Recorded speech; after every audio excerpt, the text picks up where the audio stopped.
Arthashastra by Kautilya.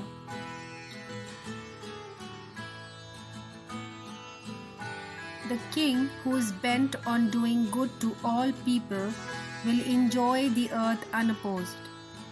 I am quoting the first line from Arthashastra by Kautilya. Chanakya, also known as Kautilya and Vishnugupta, was an Indian philosopher, statesman, royal advisor, and a master political strategist. I agree to all the above written by the publisher FP Classics in the introduction line, except the statement that he was an Indian philosopher. We'll explain in the end why I don't agree with him being a philosopher. In this video, I will not narrate Arthashastra as quoted in the book verbatim, but Arthashastra as I understand in the present context. Of course, the original verses of the book shall be quoted to describe Arthashastra, Neeti Shastra, written by Kautilya, born in a Brahmin family around 4th century BCE. I am quoting texts that appeal to me the most. Chapter 3, The End of Sciences, Determination of the Place of Triple Vedas.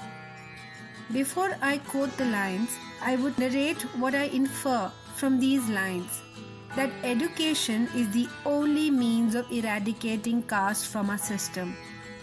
Quoting what Chanakya said in Arthashastra, the duty of Brahmin is study, teaching, performance of sacrifice, officiating in others' sacrificial performance, and the giving and receiving of gifts. That of Kshatriya is study, performance of sacrifice, giving gifts, military occupation, and protection of life. That of Vaishya is study, performance of sacrifice, giving gifts, agriculture, cattle breeding, and trade. That of Sudra is the serving of twice born, Dvijati, agriculture, cattle breeding, and trade. The profession of artisan and court bards. As per Chanakya, everyone except Shudra could study. The only differentiating factor was the others were allowed to study, whereas Shudras weren't. Education and quality education can eradicate casteism in India. We have to break these shackles. Can the government school for the poor eradicate these shackles? Because if Shudra or so-called Shudras are given education, they will not remain Shudras. They will be one among us. And this whole casteism will get dissolved. And India evolve into a better, more fulfilling society. Another chapter which impressed me was chapter 5, Association with the Aged. Quoting from the book, sciences shall be studied and their precepts strictly observed under the authority of specialist teachers. The student was supposed to study alphabet, lipi, and arithmetic, the triple Vedas. The point to remember is the children to be taught by specialists and aged, experienced teachers.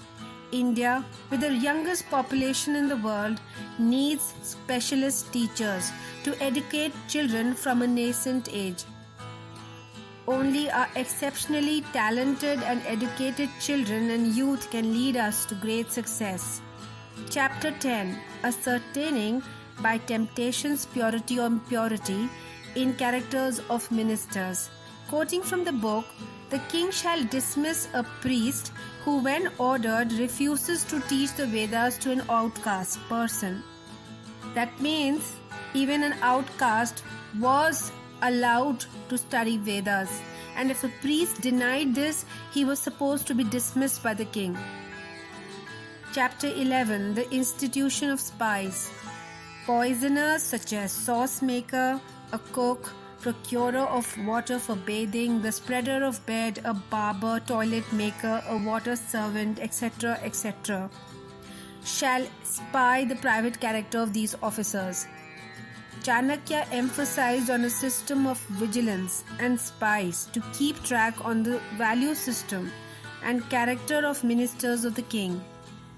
When the intent to run a system without corruption is there, all means to make that possible is also there. In current scenario, is the intent there? I consider Chanakya to be a political economist, strategist par excellence. He cannot be called a philosopher. The book epitomizes the role of a king and those of ministers and men. It talks about women as if they were possessions of king and men. A philosopher is someone who understands life. Life cannot be considered happy and fulfilling if women are downgraded. No nation can prosper where women are not respected, in any age and in any era. How can someone who could not differentiate between cattle and women be considered a philosopher?